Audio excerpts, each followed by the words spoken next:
Alors, bonjour, bienvenue au balado Vers l'avenir, balado du CNJ. Alors, je m'appelle Alexandre Chénier, je suis le co-animateur de l'épisode aujourd'hui. Alors, je suis accompagné de mon collègue Pierre-Luc Elsindon et nous avons invité deux conseillers au recours du syndicat. Je m'excuse pour le nom de famille, mais il y a Johnny et Mathieu qui sont présents. Johnny Poulain, Mathieu Dumaresque. Et voilà. Bonjour. Alors, bonjour vous deux. Merci d'avoir accepté d'être venu à notre épisode du balado. Puis, en fait, vous êtes venu surtout pour nous parler des griefs. En tout cas, c'est ce qu'on me dit. Oui, c'est important aujourd'hui pour nous de vous inviter parce que s'il y a un des services qui est, selon moi, le plus important, c'est celui des recours dans un syndicat, particulièrement le nôtre, parce qu'il y a différentes réalités, différentes accréditations, différents milieux. Puis, c'est un service qui est souvent peut-être mal compris par les membres. Qui est dans l'ombre. Qui est dans l'ombre, que les gens ont besoin seulement quand ils sont dans des situations où leurs droits ont été lésés, leurs droits syndicaux. Puis c'est souvent les gens qui n'ont jamais entendu parler du syndicat, puis pour eux, c'est ça, c'est simplement juste des recours. Là. Parlez-nous, le processus là, d'un grief, là, si on parle là, de la personne du début là, la personne qui a été lésée au niveau syndical, comment ça fonctionne? Je sais pas si tu voulais commencer, Mathieu. Je vais te laisser commencer. Tu me laisses commencer, parfait, avec plaisir. Mais en fait, le service des recours s'occupe de différents types de recours, mais on est là aujourd'hui pour parler plus spécifiquement du grief. Hein.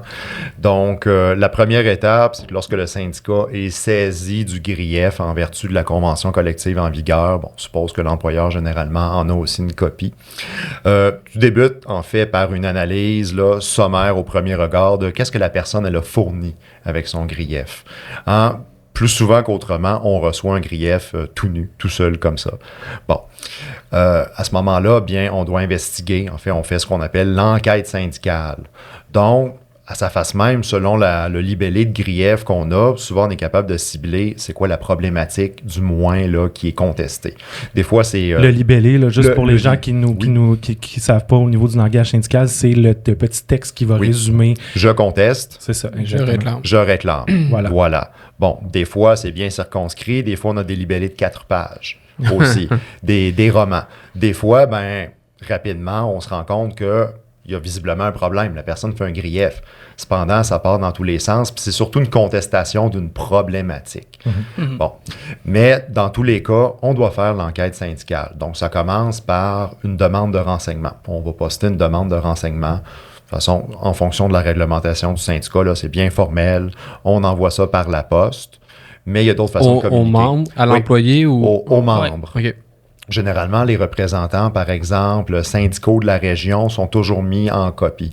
Pourquoi? Parce que les conseillers au recours, on n'est pas là pour se substituer aux représentants syndicaux.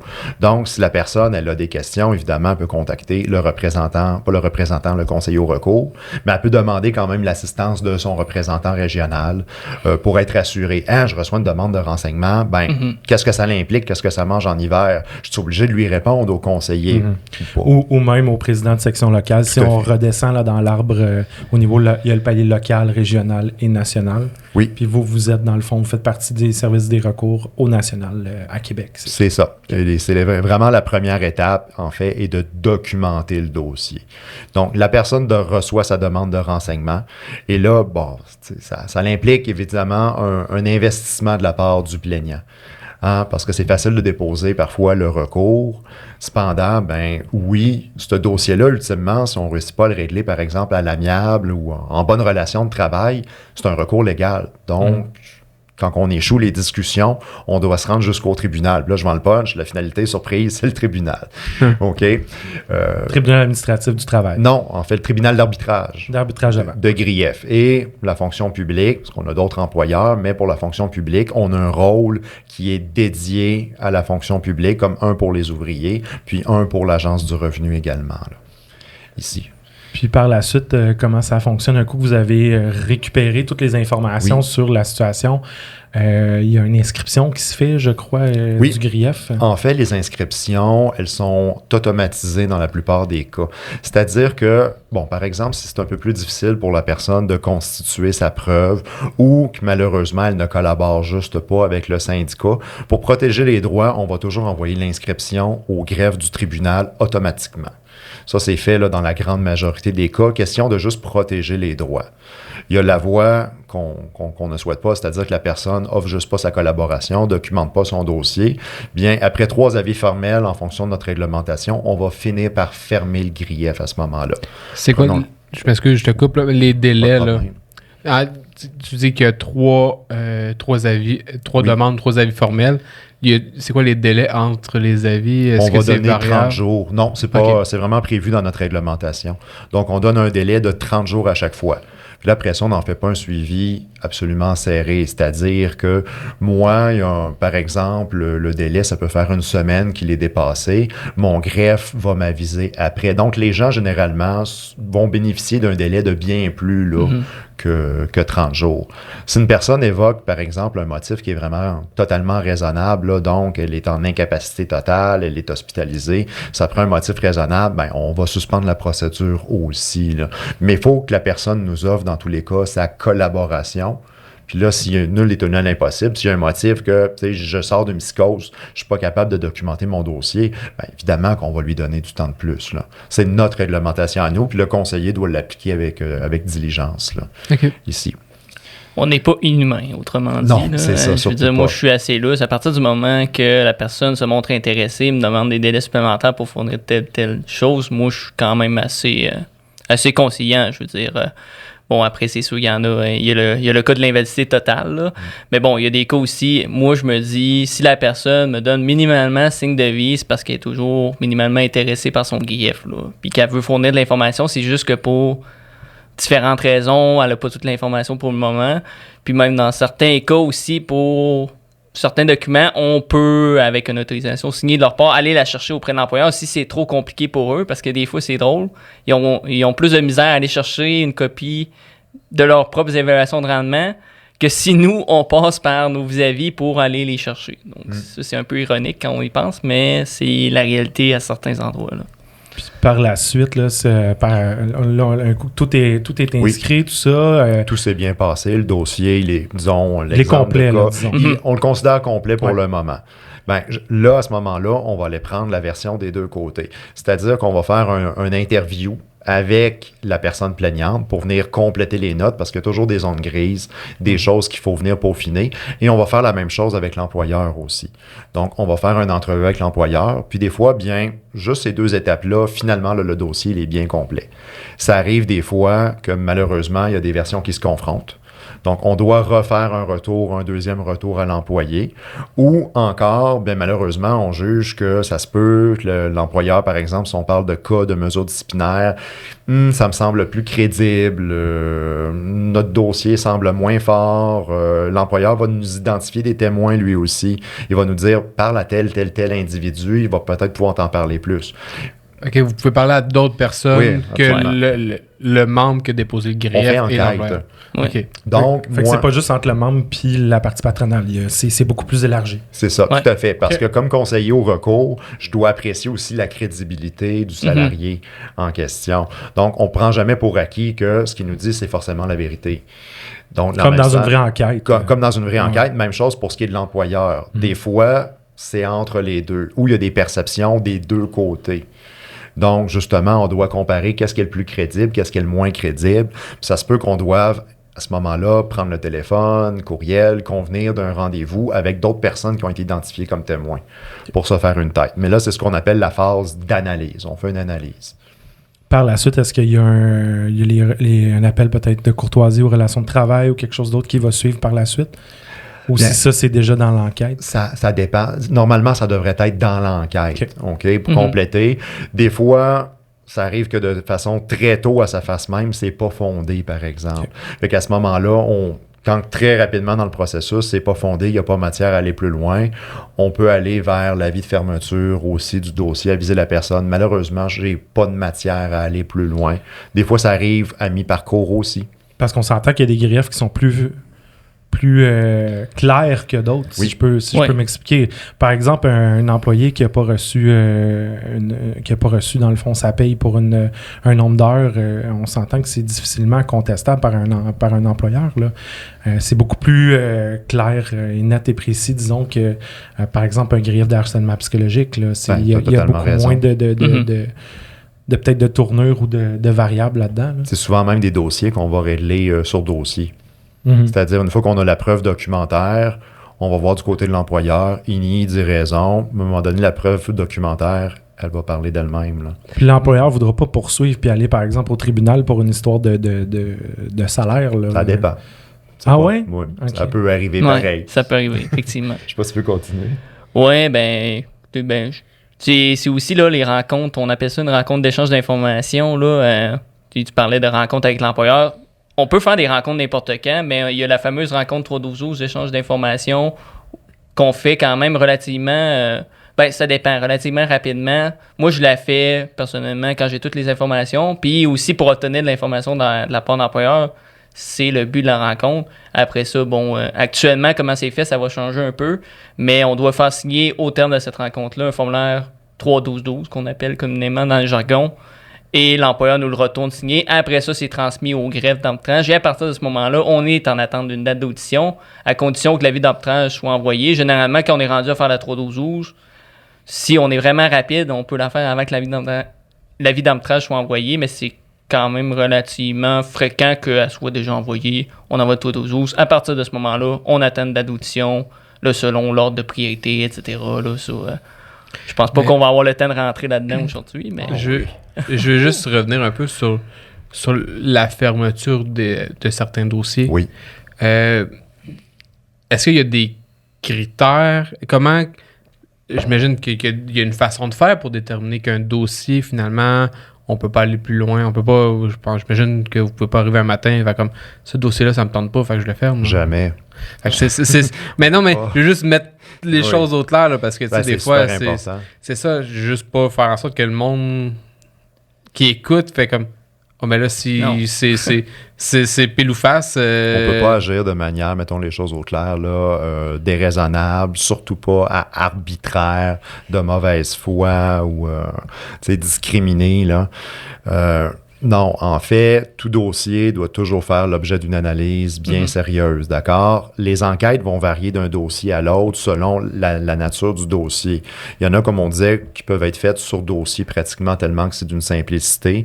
D'autres, c'est arrivé qu'on nécessitait 3, 4, 5 entrevues là, avec la personne, puis des retours incessants. Des fois, le membre ne collabore pas, des fois, c'est l'employeur qui collabore pas, ou nous cache une partie de sa preuve. Mais tout dossier doit faire l'objet d'une analyse. Puis qu'est-ce qui nous permet de déterminer? C'est la plupart des... En fait, ça dépend encore de l'objet de la contestation. Mais si on prend, par exemple, une mesure disciplinaire, puis généralement la non-application d'une convention collective, est-ce que c'est fondé en fait? Bon, si oui, c'est fondé en fait, est-ce que la mesure disciplinaire, elle est proportionnelle à la faute qui a été commise? Ouais. Fait que là, après ça, bien, on va vérifier justement l'état de la jurisprudence qui nous sert de guide par rapport...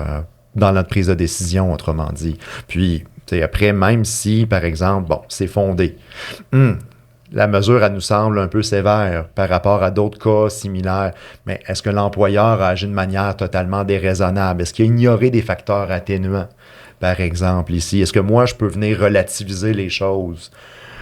Donc, c'est un peu tout ça à prendre en compte. Est-ce que j'ai un bon témoin aussi? Parce qu'on peut être dans un dossier que les chances sont mitigées, par exemple, pratiquement 50-50. Mais on a un témoin qui est horrible, dans le sens qu'il va avoir des trous de mémoire, ne se souvient pas de rien. On est rendu à toutes les fois qu'on lui fait répéter sa version, il change de version.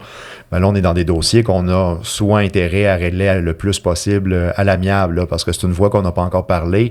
Mais avant de fermer un dossier, à moins qu'il soit ultra mauvais, vraiment pas fondé du tout en fait, en droit, on essaie évidemment de régler à l'amiable aussi. Puis c'est quoi le le background d'un conseiller au recours? C'est quoi le bagage de connaissances que ça prend pour faire cet emploi-là? Est-ce que vous pouvez nous donner une idée de peut-être vos oui, je peux donner mon background à moi. Très rapidement. Là, rapidement, je ne veux pas donner le background de tous mes collègues parce qu'on va être encore ici dans 3 heures. Là, mais moi, en fait, j'ai un baccalauréat en relations industrielles à l'Université Laval. Donc, je l'ai terminé d'ailleurs même en étant à l'emploi ici. Là, j'ai eu mon poste en janvier 2021. Là, donc, ça fait 3 ans et demi. Là, et des poussières que je suis conseiller au recours. J'ai toujours occupé le même poste. Je n'ai jamais changé de poste. Là. C'est sûr qu'à l'interne, on peut aller conseiller la classification, bref, il y a toutes sortes de postes de conseiller à l'interne, mais j'ai toujours été conseiller au recours. Moi, c'est vraiment, relations industrielles, c'est vraiment, on voit, disons c'est un bac un peu multidisciplinaire, on voit la santé-sécurité, on voit les relations de travail, on voit les ressources humaines, il y a les politiques publiques aussi là-dedans, ça c'est vraiment très niché comme on dit, là. Il n'y a pas beaucoup de personnes qui vont dans ce domaine-là, mais le principal, c'est sûr, évidemment, que principalement, il y a beaucoup d'étudiants qui finissent par aller en ressources humaines, la majorité de ceux qui font le baccalauréat en relations industrielles. Mais moi, c'est toujours les relations de travail qui m'ont intéressé. Je travaillais à la RAMQ là, comme étudiant. J'ai travaillé là pendant 3 ans, 3 ans et demi à peu près. Puis, j'ai vu un affichage de poste. J'ai postulé. Après, je vous épargne les détails du processus, mais bref, je me suis rendu à la fin du processus, puis j'ai commencé là, au syndicat en janvier 2021. Normalement, j'aurais dû finir mon baccalauréat à l'hiver 2021 en faisant 4 cours. Il me restait 4 cours. Je les ai faits en temps partiel, ce qui a fait en sorte que je l'ai fini à l'automne 2022 très tranquillement. Il faut connaître quand même beaucoup le code du travail, je pense aussi. Oui, c'est les lois du travail. C'est un peu ce que j'ai entendu dire entre les branches, c'est un peu la Bible avec la convention collective. C'est pas mal les 2 documents auxquels vous référez. Je pense qu'il faut être curieux aussi, aimer lire la jurisprudence, s'intéresser au nouveau. Parce que le droit du travail, moi, je dis souvent que c'est un droit évolutif. Puis je trouve que, il y a peut-être des avocats qui ne seront pas d'accord avec moi. Là, chacun ses préférences, mais je trouve que c'est le meilleur droit, honnêtement, au Québec, là, en tout cas. Je trouve que c'est le plus intéressant, celui qui évolue le plus, puis qui évolue selon aussi l'évolution de la société. Bref, c'est un peu politique par moment, mais je trouve qu'on a des belles avancées aussi au niveau du harcèlement sexuel, au niveau du harcèlement psychologique. Et le législateur s'est quand même adapté. Pas que je suis d'accord tout le temps avec tous les projets de loi qui sont adoptés, mais on voit qu'il y a une volonté. C'est quand même fun de voir l'évolution à travers les années, surtout au Québec, du droit du travail. Bon, il y a eu des reculs aussi, mais de manière générale, je pense que ça prend de la curiosité aussi au-delà du bac, au-delà d'avoir un bac, au-delà d'avoir de l'expérience, peut-être comme délégué ou quoi que ce soit. Nous, on a tous les backgrounds. On a des élus, des anciens élus parmi nous. On en a qui ont des baccalauréats aussi en relations industrielles comme moi. On a des profils variés. Il n'y a pas un profil type, selon moi, pour être conseiller au recours. Je pense que le plus important pour moi, c'est d'avoir de la curiosité, désirer aider le monde surtout, sans non plus... mais en connaissant nos limites aussi, puis en sachant aussi où est-ce que ça commence, puis où est-ce qu'on arrête aussi. Ouais. Puis toi, Johnny, ça ressemble à quoi, toi, ton background? En fait, je veux compléter les informations de Mathieu pour nos auditeurs, parce que le critère numéro 1 au SFPQ pour rentrer, c'est d'abord d'être membre. Ouais. Hein? Parce qu'on ne recrute pas des gens de l'extérieur, nous ici, des professionnels déjà formés. Il faut d'abord être membre. Comme moi, personnellement, j'ai un baccalauréat en communication, mais c'est pas pour ça que je suis rentré là comme conseiller au recours au SFPQ. C'est d'abord et avant tout parce que j'ai été un dirigeant local. Donc, j'ai été dirigeant local, puis ensuite, je suis devenu président de section, puis je m'occupais déjà à l'époque principalement là, des griefs au premier niveau, puis j'étais très actif au niveau relations de travail, puis c'est ce qui m'a donné la piqûre, puis qui a fait en sorte que je suis rentré. Mais les gens ont des profils vraiment variés. C'est des gens de cœur, en fait, je pense. Oui. Des gens qui ont à cœur les droits des travailleurs et tout ça. Là, Puis si on en revient un peu plus au grief, rendu, par exemple, là, ça ne s'est pas réglé à l'amiable, le dossier traîne, il y a des rencontres, finalement, il y a peut-être une décision ou il y a un appel. C'est quoi la suite de ce grief-là? Si, par exemple, au niveau ça ne fonctionne pas puis que là, on n'arrive pas à l'entente, on n'est pas capable de s'entendre avec l'employeur, Quand on est rendu vraiment à cette espèce de cul-de-sac-là, où on a tout fait vraiment, on a argumenté. Moi, j'ai déjà fait 10 rencontres avec l'employeur en 5 semaines sur le même dossier. Mais bon, j'ai fini par abandonner, évidemment. Là, c'était, au début, j'ai bien compris que rendu là, ben, c'est justement pour répondre à tes questions. Rendu là, on attend une date d'audition, là, où, en tout cas, on relance quelques temps plus tard, puis peut-être que par miracle, on va peut-être changer de vis-à-vis. Il va y avoir un nouveau vis-à-vis qui va arriver dans le dossier, puis lui, il va avoir une vision complètement opposée de l'ancien vis-à-vis patronal. Il va dire, lui, moi, Mathieu, je suis prêt à aller faire entendre ça à mes autorités, puis écoute, peut-être aller, je te garantis rien, mais on va peut-être pouvoir trouver un momentum de règlement, écoute, avant d'avoir une date d'audition, mais autrement, des fois, malheureusement, il faut attendre une date d'audition. Ça arrive fréquemment dans des dossiers de congédiement aussi, malheureusement. Là. Je pense que je peux comprendre aussi, considérant l'importance de cette décision-là que prend l'employeur. Généralement, il considère que le lien de confiance est brisé pour lui. Là. Je comprends que vous êtes plusieurs conseillers au recours. Ouais. Est-ce que... comment, en fait, vous faites la séparation? J'imagine que vous touchez pas à tous les ministères d'un bord à l'autre. Est-ce qu'on vous attribue un ministère en particulier? Est-ce que vous travaillez de pair avec des collègues sur deux ministères ou... c'est ça. C'est ma question. En fait, est-ce que vous êtes... Parce que j'imagine que ça serait trop compliqué si, admettons, il se passe quelque chose... au ministère de la Justice, après ça, vous allez à la CNSST, après ça. Si vous touchez à trop... C'est toute la même convention, oui. Ouais. Des réalités différentes. Mais c'est ça, c'est les réalités qui sont différentes. Alors, j'imagine que vous êtes attribué à un ministère ou à un groupe de ministères. Et on a tous, en général, des unités parapubliques également. Oui, exactement. Oui. Moi, j'en ai beaucoup. Surplus, là. oui. Par unité parapublique, on entend... Mais par exemple, la CEPAC, Oui. ici. Exact. Qui est une de nos plus grosses. L'agence de exemple, revenu dans aussi est considérée comme une unité parapublique. J'ai le THQ ici à Québec. La ville Les de conservatoires de musique il y et a d'art plusieurs. dramatique du Québec. On a des musées. On a le musée de la civilisation à Québec que j'ai. On a le musée d'art contemporain à Montréal aussi. Et on a quand même une belle... puis, je veux dire, ces accréditations-là, ça peut aller de 20 à...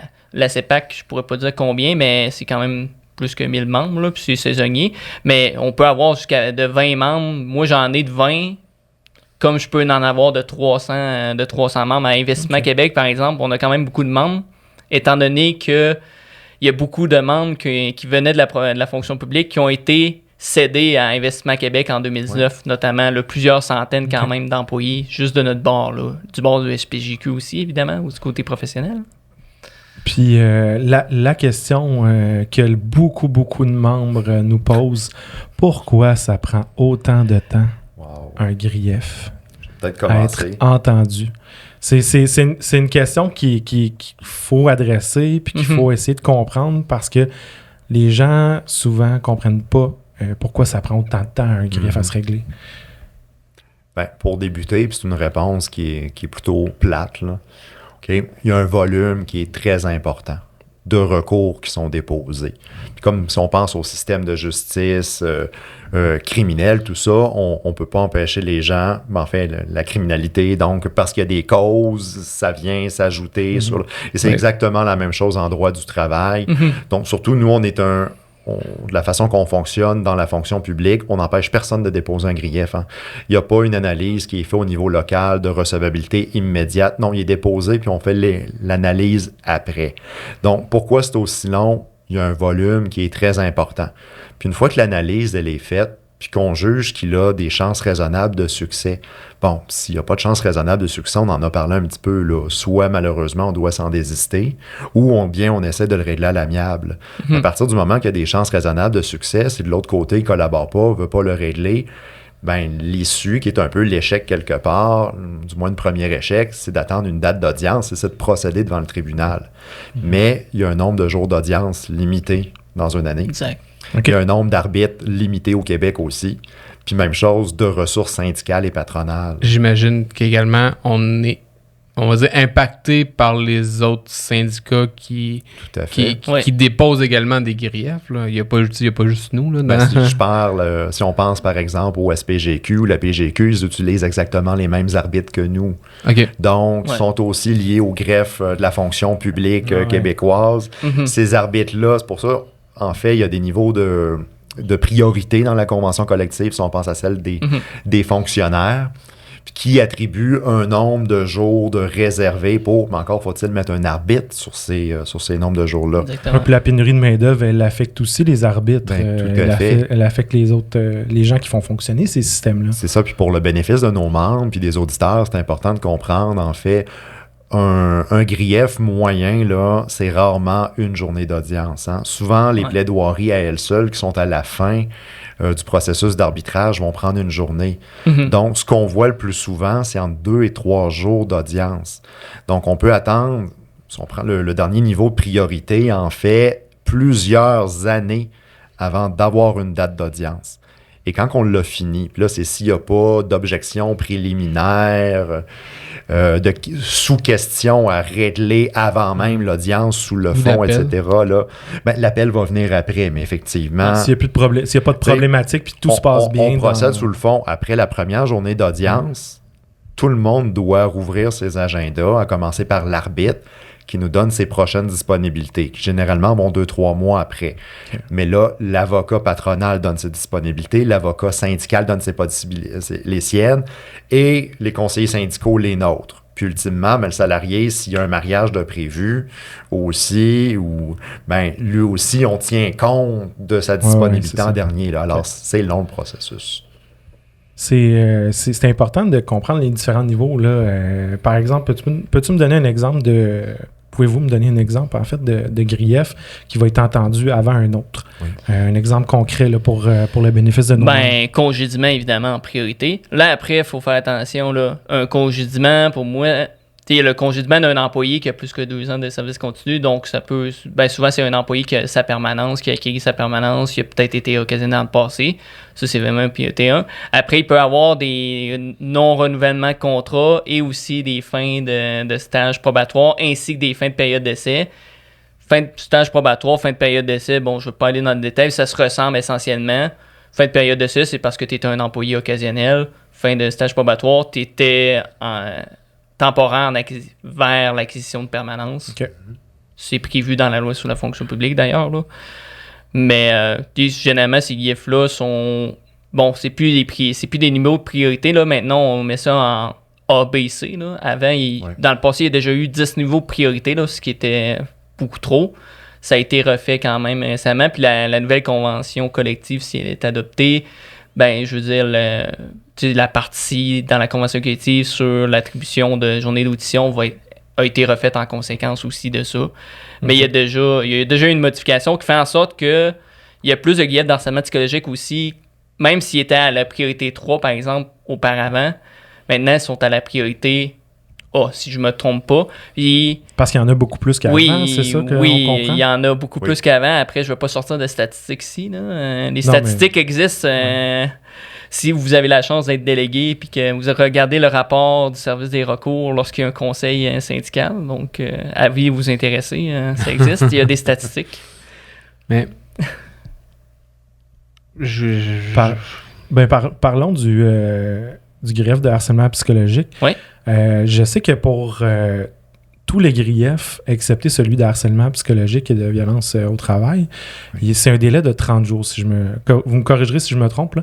Il me semble que c'est un délai de 30 jours pour déposer grief suivant une personne qui a été lésée dans son grief. Ouais.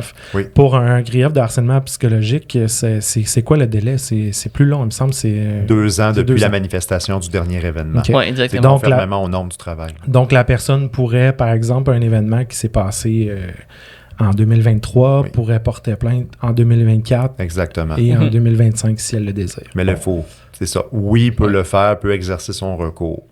Cependant, malheureusement... Par la suite, il y a une évaluation du continuum dans le temps. Ouais. Donc, si la personne a attendu 2 ans pour lever la main, manifester, mais qui n'est pas survenu d'événement depuis 2 ans, il faut oublier, le grief n'est pas contre une personne mise en cause. Un présumé harceleur, c'est pour dénoncer la responsabilité de l'employeur de prendre les moyens raisonnables Ouais. pour prévenir, faire cesser la situation. C'est pour ça qu'on recommande aux gens de dénoncer puis d'agir le plus rapidement possible. Exactement.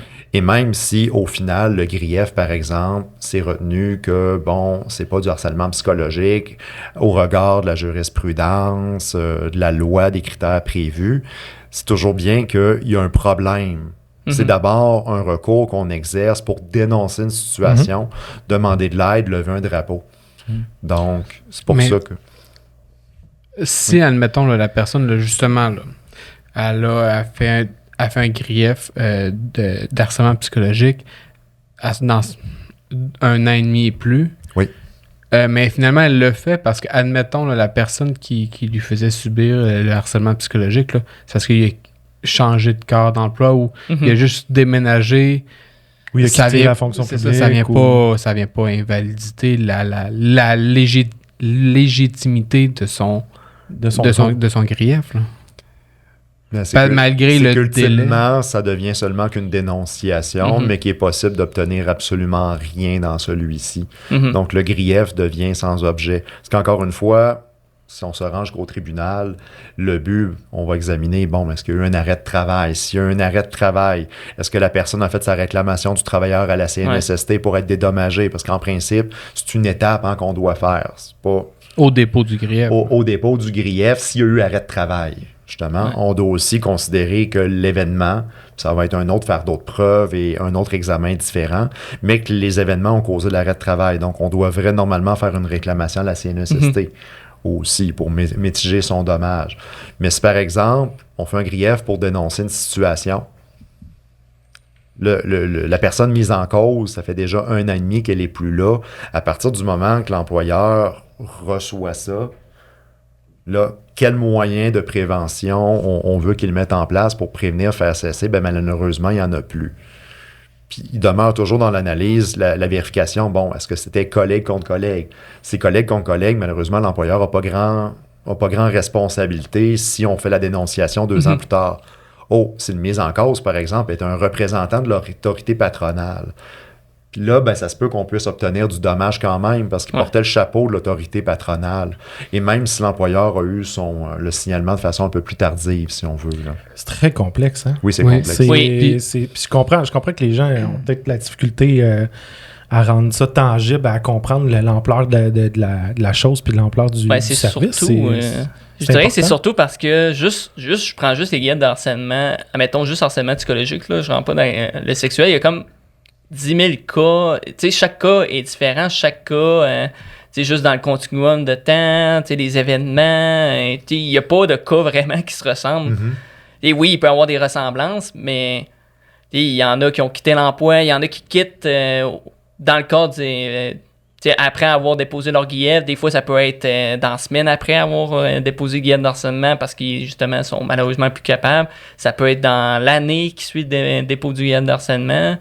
Ils peuvent rester, puis nous, ce qu'on souhaite, moi, ce que je souhaite, c'est de recevoir un guide d'harcèlement, puis ultimement que l'employeur collabore, puis que la personne, elle se retrouve avec un milieu de travail sain. Moi, je veux éviter d'aller en arbitrage, puis même bon, c'est bien le fun de gagner des décisions, mais disons que le genre d'arbitrage qu'on veut le moins possible faire, c'est justement un arbitrage pour, devoir aller devant un arbitre pour faire déclarer qu'il y a eu du harcèlement psychologique, puis en plus, dans un deuxième temps, que l'employeur n'a pas pris les moyens.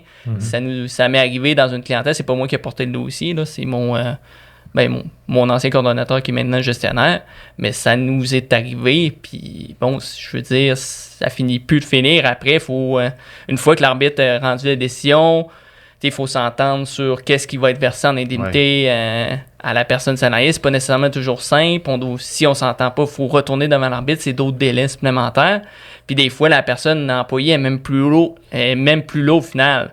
Le but d'un grief d'harcèlement, avant tout, c'est de faire cesser. Puis les critères de la loi sont justement aussi, ça je le dis régulièrement, assez très sévères, justement, parce que le but, c'est de ne pas arriver à ce que les 5 critères soient remplis. Puis les arbitres sont de plus en plus sévères aussi sur des causes où même si l'employeur, même si suite à une analyse de fond, on considère qu'il n'y a pas d'harcèlement, l'employeur ne peut pas laisser non plus des situations conflictuelles perdurer sans rien faire sous prétexte que c'est juste du manque de civilité, des situations conflictuelles normales en milieu de travail, sans rien faire, sans rien proposer. Parce que ça peut devenir ultimement du harcèlement psychologique à un moment donné aussi. Puis le code du travail dit que tout employé a le droit à un environnement de travail sain et exempt de violence. Je me souviens, je crois que ça ressemble à ça un peu. Oui, exactement. Parce que la porte d'entrée, c'est le grief d'harcèlement psychologique. Mais ce qu'on espère, en fait, de notre côté, sincèrement, c'est de ne pas avoir de bons dossiers.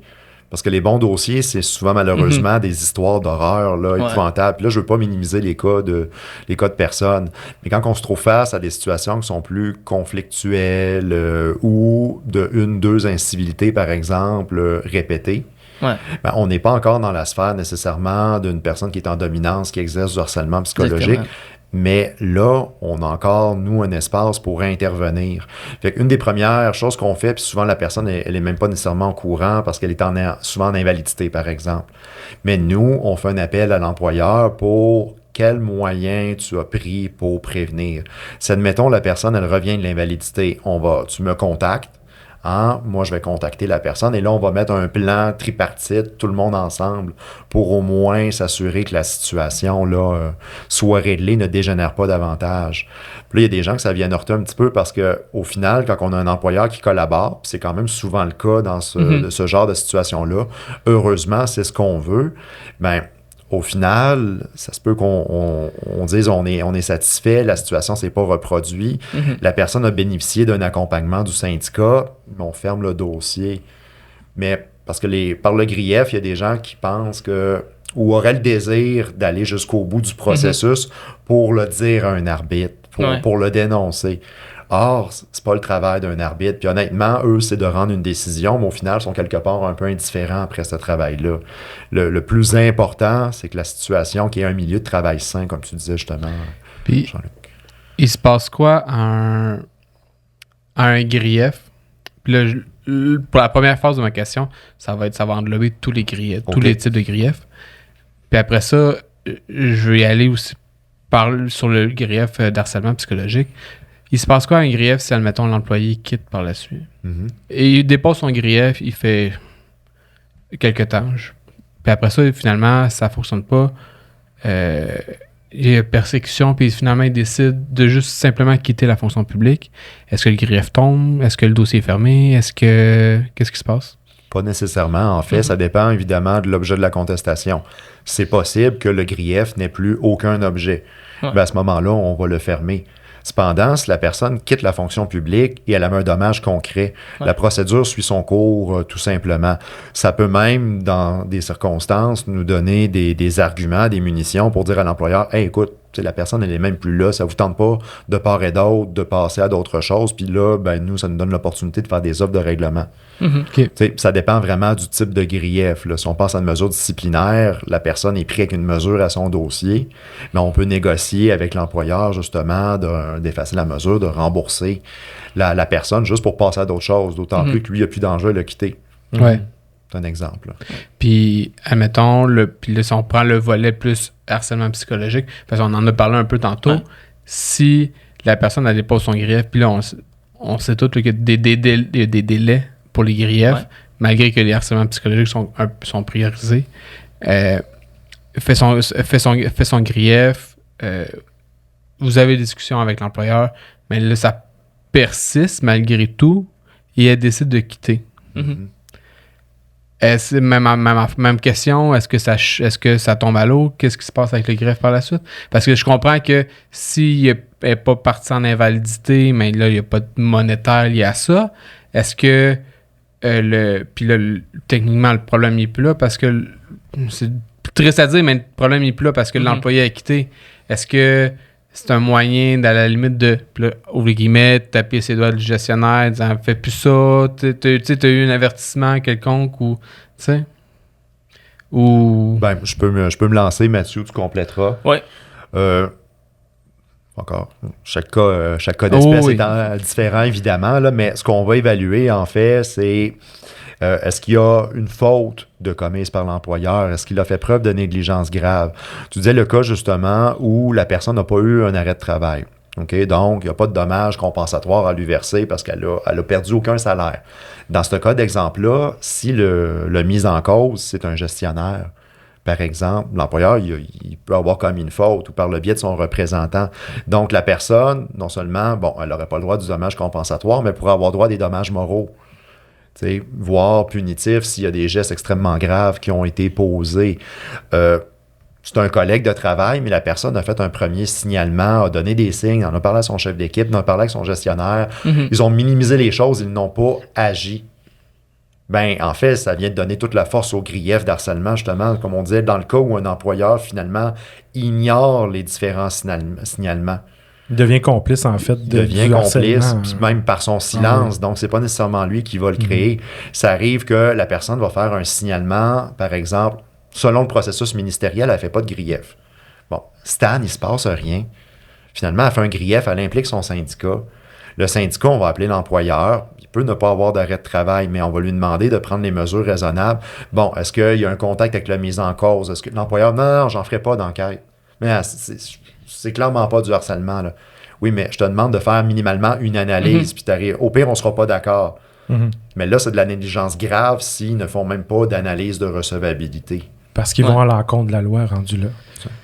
Ils répondent pas à leur obligation privée à la loi directement. Là. C'est facile de dire que tout est un conflit, là, puis c'est dangereux même là, d'embarquer sur ce... Après, de toute façon, n'importe quel employeur, au-delà de la loi, là, au-delà des obligations de la loi, je me dis, n'importe quel employeur qui est quand même... qui veut quand même garder ses employés, je veux dire, il y a intérêt à avoir un milieu de travail sain, puis on s'en parlait sur la route en s'amenant ici, moi puis Johnny, je veux dire, au-delà d'y aller by the book, là, tout le monde a intérêt, là, autant syndicat qu'employeur, à travailler dans le sens d'offrir un milieu de travail sain, puis régler les litiges, en particulier pour sur le harcèlement psychologique, même si ça n'en est pas, au final, puis je vous dirais 90% des cas ne se rendent pas à remplir les 5 critères. Il y a des cas de faute grave qu'on a déjà vus. Puis, bon, pour remplir la notion de faute grave, on s'entend que c'est pratiquement pas souhaitable. 3 cas sur 4, quand ça arrive, la personne tombe en invalidité ou quitte l'emploi tout simplement. Puis la seule issue à ce moment-là, c'est soit la négociation, soit l'arbitrage, parce que je me sentirais mal à partir du moment où l'employeur a vraiment rien fait, qu'un autre employé a étranglé le plaignant qu'on représente, par exemple, puis que l'employeur n'a pas fait d'enquête ou a fait une enquête superficielle, de ne pas aller défendre mon point minimalement ou de ne pas négocier une contrepartie. C'est questionnable. Puis là, je fais référence à un cas qui s'est vraiment passé puis où on a vraiment eu une décision. Là, je nommerai pas le ministère parce que c'est quand même dans ma clientèle puis je veux pas faire de diffamation ici. Oui. Mais bon, aussi pour revenir, là, on avait abordé la question des délais. Et il y a des choses aussi simples, là. Il y a des affaires qui proviennent de l'employeur. Bon, un employeur qui veut pas régler le GIF, là, on a des mauvais exemples, là, on a des cancres en la matière dans la fonction publique, malheureusement. On les nommera pas ici. On les a dit à huis clos avant de commencer le podcast, là, mais je les nommerai pas par respect. Mais il y en a malheureusement. Il y a du changement positif. Moi, j'ai eu des employeurs qui étaient un peu... qui réglaient rien. Puis en 1 an, ils sont devenus... il y a eu un changement au niveau des conseillers, dans la direction plus haute. Puis ils sont devenus les employeurs les plus collaboratifs, les plus le fun, entre guillemets, à travailler avec. On règle des dossiers, les employés sont contents. Écoute, c'est quasiment si on se promène pas dans un champ de roses. Vous diriez quoi à un membre qui hésite à remplir un grief, qui hésite à exercer son droit, qui se dit ben là, ça servira à rien, moi je peux pas changer grand-chose dans cette machine-là, j'ai été lésé, j'ai peut-être pas l'énergie pour remplir ça, je veux pas m'embarquer là-dedans. Vous diriez quoi à un membre? Juste avant, j'avais oublié de finir mon point, mais en fait, il y a des affaires là, qui relèvent. Tu sais, juste au dépôt de grief, par exemple, là, je m'étais promis de faire cette intervention-là pour nos chères adjointes et agentes de bureau au greffe. Quand je dis le greffe, c'est le greffe des services de recours, dans le fond. Eux, ils reçoivent les griefs par la poste ou par courriel. Bon, par fax, ça arrive plus, là, on s'entend. Là. Puis, ils vont inscrire dans le système la date d'événement, ils vont ouvrir le grief, bref, toutes les tâches administratives. Là. Puis bon, les adjoints administratifs vont aussi faire les demandes de renseignements. Tu sais, on les monte minimalement, ils vont les monter, ils vont les envoyer par la poste. Mais les agents de bureau, eux, ils reçoivent vraiment des guillets, puis c'est eux autres, ça leur prend toutes les dates, là, dont la date de présentation, que malheureusement, on a de plus en plus de cas, là, actuellement, ça arrivait dans le passé, mais là, c'est devenu une mauvaise habitude. Soit la date de présentation n'est pas lisible. La date de présentation, en fait, c'est assez simple, c'est la date où le GIF a été présenté à l'employeur. Tout simplement, c'est aussi simple que ça. La date d'événement, c'est la date du préjudice. Par exemple, pour ne pas payer le temps supplémentaire le 21 juin, je le réclame. Puis la date de présentation, c'est la date où, par exemple, le membre va montrer à son gestionnaire, il va faire signer le grief, c'est ça? Mais mettons, j'ai pas eu mon temps sup. Ou le déposer. J'ai pas eu mon temps sup le 21 juin, je le dépose dans les 30 jours, je le dépose à, mettons, le 1er juillet. Parfait. Bon, le 1er juillet, c'est un férié, là, c'est un mauvais exemple, mais bref. Et copier à l'employeur et au syndicat. C'est ça, exactement. Les deux. Mais aussi, il y a l'enjeu du GIF, la lisibilité, disons, du libellé de GIF. Là. On comprend que des fois, quand c'est écrit au plomb, dans le carré même du formulaire de GIF, là on n'en a pas avec nous. Mais si vous visualisez, il y a un espace dédié pour le libellé de GIF. Souvent, on en reçoit malheureusement qui ne sont pas lisibles. Les adjointes sont super bons pour déchiffrer, mais il y a des limites là, quand il y a des mots qui sont carrément non lisibles puis qu'on voit il y avait clairement quelque chose là, mais on sait pas, on va pas prendre pour acquis le mot. C'est quand même important. Je veux dire, il va y avoir un avis d'arbitrage qui va être envoyé au greffe avec ce libellé-là. C'est quand même important. Ça reste un document légal. Ouais. Oui. C'est ça qu'il faut se rappeler. Après, c'est pas un dépôt, c'est pas un pourvoi en contrôle judiciaire à la Cour supérieure, ni une demande en justice devant la Cour supérieure ou devant la Cour suprême du Canada. Là, on s'entend, là, un libellé de GIF, ça a été admis que ça peut être relativement général, puis c'est ça qu'on souhaite aussi. On veut pas nécessairement avoir une histoire, là, mais c'est important que ces éléments, ça a l'air de rien, là, mais la date d'événement, faut qu'elle soit là. C'est important qu'on l'ait. La date de présentation aussi, c'est très important qu'on l'ait parce qu'au final, la personne plaignante, elle se laisse parce que le temps que les adjointes, les agents de bureau, ils vont aller contacter le délégué qui a signé pour demander la date de présentation, mais on sait que les délégués, ils sont pas tous libérés à temps plein, ben pratiquement pas en fait. Ils ont leurs obligations personnelles, on le comprend, fait que ça, minimalement, généralement, ça prend 2-3 jours là, dans les meilleurs des mondes pour avoir un retour. Puis pendant ce temps-là, le GIF, il est juste pas ouvert. Là. Nous, on peut même pas faire de demande de renseignement à les conseillers. Donc au final, des fois, ça peut arriver que il y a 3 semaines supplémentaires de perdu. Alors, puis c'est un 3 semaines qui peut quand même... Ça peut faire la différence. Oui, ça peut faire la différence, honnêtement. Dans un dossier. Oui. OK. En terminant, qu'est-ce que vous diriez, je reviens avec ma question, qu'est-ce que vous diriez à un membre qui hésite d'exercer son droit de grief? Ce que je dirais, en fait, c'est que on a des dirigeants locaux, des délégués syndicaux qui sont fantastiques à tous les niveaux dans la structure, puis je pense qu'ils règlent 90% des problématiques en bonne relation de travail. Cependant, pas de grief, pas de droit. C'est-à-dire qu'à un moment donné, quand vous vous sentez lésé, il y a déjà une intervention de votre délégué syndical, d'un représentant syndical. Faut pas attendre une deuxième, un troisième, une relance à l'employeur, un autre retour parce qu'à un moment donné, vous êtes prescrit dans vos recours. Déposez votre grief.